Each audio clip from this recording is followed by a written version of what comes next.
फागन फेरी अहमदाबाद से पालितना 6 की यात्रा।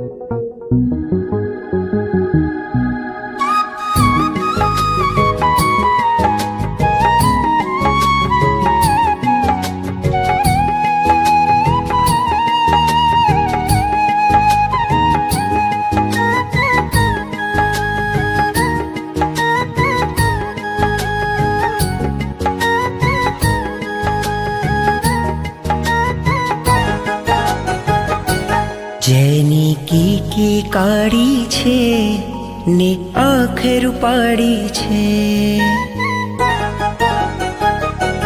જેની કીકી કાળી છે ને આંખ રૂપાળી છે, જેની કીકી કાળી છે ને આંખ રૂપાળી છે, હો આદેશ્વરનું મુખ મલકતું રૂપની પ્યાલી છે, મંદિરોની નગરીમાં જાહો જલાલી છે,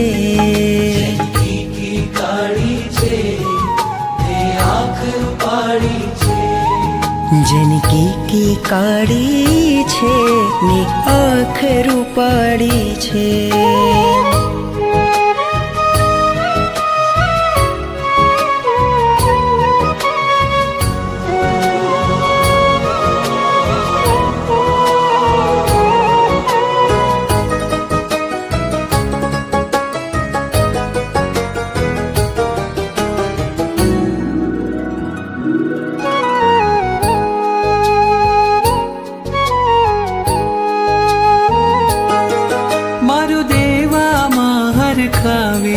हार खावे पुंडरीक स्वामी जेनी आँख में आँख मिलावे,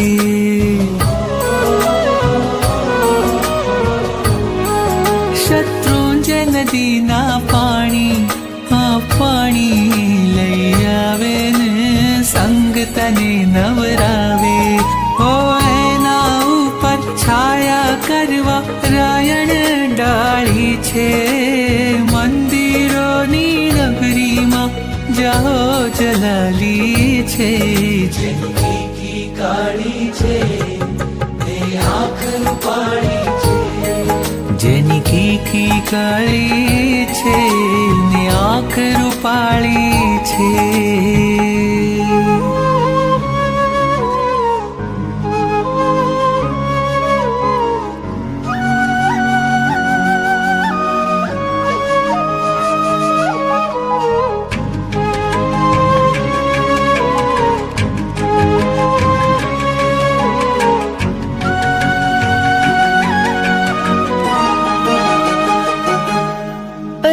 કહેનારા છે જાજા હા જાજા, સાંભળનારા એક ઋષભ મહારાજા,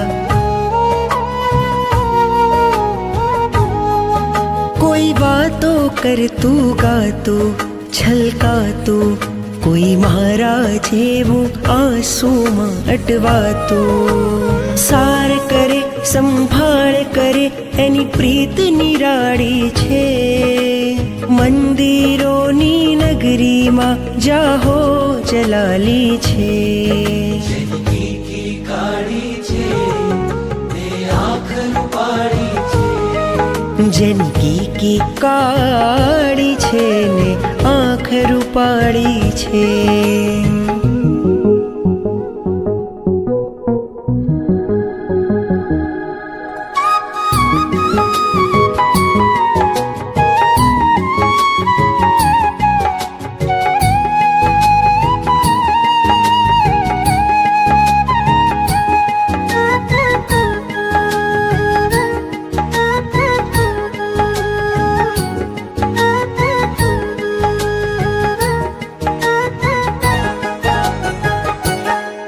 તમે શ્વાસ લઈને બેઠા, હા બેઠા, પણ મારા તો શ્વાસ થઈને બેઠા.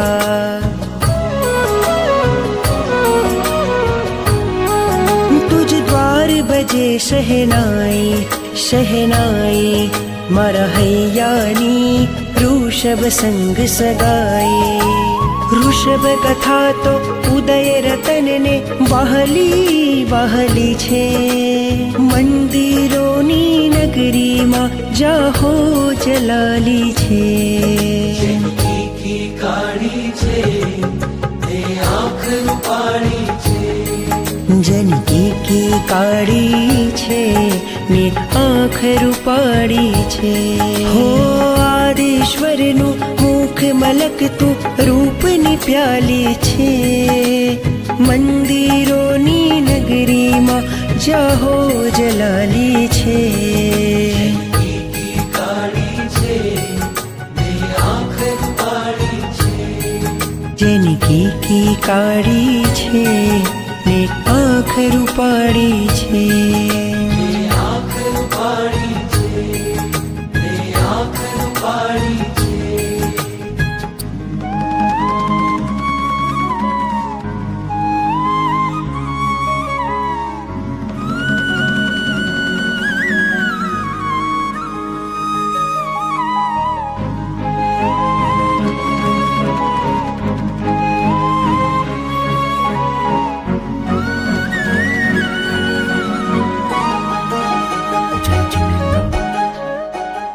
इस वीडियो में हम जानेंगे फागण फेरी यात्रा का महत्व और मोक्ष प्राप्ति का संबंध. 22वें तीर्थंकर भगवान नेमिनाथ के समय में श्री कृष्ण महाराजा श्याम और प्रद्युम्न नाम के 2 पुत्र थे. नेमिनाथ भगवान की पावन वाणी सुनकर उन दोनों को वैराग्य जागृत हुआ और उन्होंने भगवान नेमिनाथ के पास दीक्षा ली व प्रभु की आज्ञा लेकर वे शत्रुंजय गिरिराज पर तपस्या और ध्यान करने लगे. अपने सभी कर्मों से मुक्त होकर उन्होंने फागण सुदी तेरस के दिन श्री शत्रुंजय गिरिराज पर भाड़वा के डूंगर पर 8.5 करोड़ मुनि भगवंतों के साथ शांब और प्रद्युम्न को मोक्ष की प्राप्ति हुई थी. उनकी वह मोक्ष यात्रा को स्मरण रखते हुए दर्शन करने के लिए लगभग 84,000 वर्ष से यह फागण फेरी की 6 गांव यात्रा चल रही है. आज भी हजारों लाखों की संख्या में श्रद्धालुजन 6 गांव यात्रा करने अपने कर्मों की निर्जरा करते हैं. यदि आप फागण सुद तेरस के दिन पालीताना नहीं जा सकते तो उस दिन घर पे ही गिरिराज की भाव यात्रा करें. फागण फेरी यात्रा का जैन धर्म में विशेष महत्व है. इस यात्रा का मुख्य उद्देश्य आत्मशुद्धि और मोक्ष प्राप्ति का मार्ग प्रशस्त करना होता है. जैन धर्म में ये माना जाता है कि फागण फेरी यात्रा के दौरान व्यक्ति तप, त्याग और भक्ति के मार्ग पर अग्रसर होता है, जिससे उसके कर्म बंधन नष्ट होते हैं. फागण फेरी यात्रा में श्रद्धालु मंदिरों की परिक्रमा करते हैं, भजन कीर्तन करते हैं और आध्यात्मिक साधना में लीन रहते हैं. यह यात्रा आत्मा को शुद्ध करने का माध्यम मानी जाती है, जिससे व्यक्ति अहंकार, क्रोध, मोह आदि बुराइयों से मुक्त होकर मोक्ष के मार्ग पर अग्रसर हो सकता है. इस यात्रा के दौरान संयम, विनय और सदाचार के पालन का विशेष महत्व होता है, जो मोक्ष प्राप्ति का प्रमुख आधार माने गए हैं. फागण फेरी यात्रा जैन धर्म के महत्वपूर्ण धार्मिक अनुष्ठानों में से एक है, जिसका गहरा आध्यात्मिक महत्व है. इसे मोक्ष प्राप्ति का मार्ग इसलिए माना जाता है क्योंकि ये यात्रा आत्मशुद्धि, तपस्या और भक्ति का प्रतीक है. कर्म निर्जरा यानी कर्मों का क्षय. फागण फेरी यात्रा के दौरान किए गए तप, त्याग और भक्ति से संचित कर्मों का क्षय होता है. यह प्रक्रिया आत्मा को शुद्ध करती है और मोक्ष के मार्ग को प्रशस्त करती है। संयम और साधना। इस यात्रा में अनुशासन, त्याग और ब्रह्मचर्य का पालन किया जाता है, जो जैन धर्म में मोक्ष प्राप्ति के लिए अत्यावश्यक माने गए हैं। आत्मा का शुद्धिकरण। यात्रा के दौरान की जाने वाली प्रार्थना, भक्ति और आध्यात्मिक चिंतन आत्मा को विकारों से मुक्त करता है, जिससे व्यक्ति में अहिंसा, सत्य और करुणा जैसे गुण विकसित होते हैं। पुण्य का संचय। फागण फेरी यात्रा में शामिल होना, धर्म के प्रति श्रद्धा प्रकट करना और भक्ति भाव से भाग लेना अत्यंत पुण्यकारी माना जाता है। यही पुण्य व्यक्ति को भवबंधन यानी जन्म